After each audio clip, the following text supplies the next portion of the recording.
Kemudian evaluasi. Nah, evaluasi ini ada yang blended learning, ada yang klasikal. Tapi kita fokus saja yang blended learning, teman-teman. Nah, di blended learning ini evaluasi sikap dan perilaku ini 15%, kemudian evaluasi akademik ini 20%, kemudian evaluasi aktualisasi 50%, dan evaluasi PKTBT 15%. Evaluasi sikap dan perilaku itu apa? Evaluasi sikap dan perilaku itu teman-teman ketika distance learning itu kan ada yang ini ya, ada yang mungkin izin, kemudian ada yang mungkin karena ada keperluan sesuatu teman-teman izin tidak bisa mengikuti, atau bagi yang teman-teman sakit atau yang masih menyusui anaknya, nah ini biasanya kan izin. Nah, ini akan mengurangi sikap perilaku teman-teman.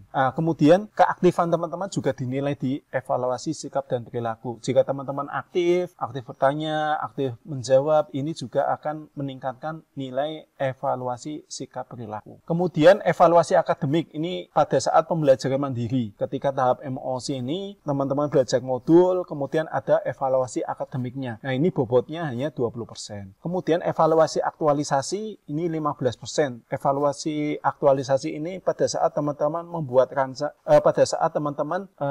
presentasi laporan aktualisasi. Nah, ini bobotnya lumayan besar, 50%. Kemudian ada evaluasi PKTBT, ini yang diselenggarakan oleh instansi, ini bobotnya 15%. Nah, ini kelulusan peserta. Jadi ada 3 kategori. Yang pertama yaitu lulus, apabila teman-teman memperoleh kualifikasi paling rendah cukup memuaskan untuk setiap aspek penilaian evaluasi peserta. Cukup memuaskan itu 70 ya teman-teman ya. Ditunda apabila peserta memperoleh kualifikasi kurang memuaskan untuk aspek penilaian evaluasi akademik, evaluasi aktualisasi, dan evaluasi PKTBT. Kemudian dinyatakan tidak lulus jika memperoleh kualifikasi tidak memuaskan. Tidak memuaskan itu di bawah 60 ya teman-teman ya. Kemudian memperoleh nilai sikap dan perilaku dengan kualifikasi kurang memuaskan atau tidak memuaskan. Kemudian jumlah ketidakhadiran peserta lebih dari 6 sesi, 18 JP, dan atau 2 hari secara kumulatif. Kalau misalkan masih izin, misalkan teman-teman karena ada yang sakit harus periksa ke dokter. Nah, ini nggak masalah kalau misalkan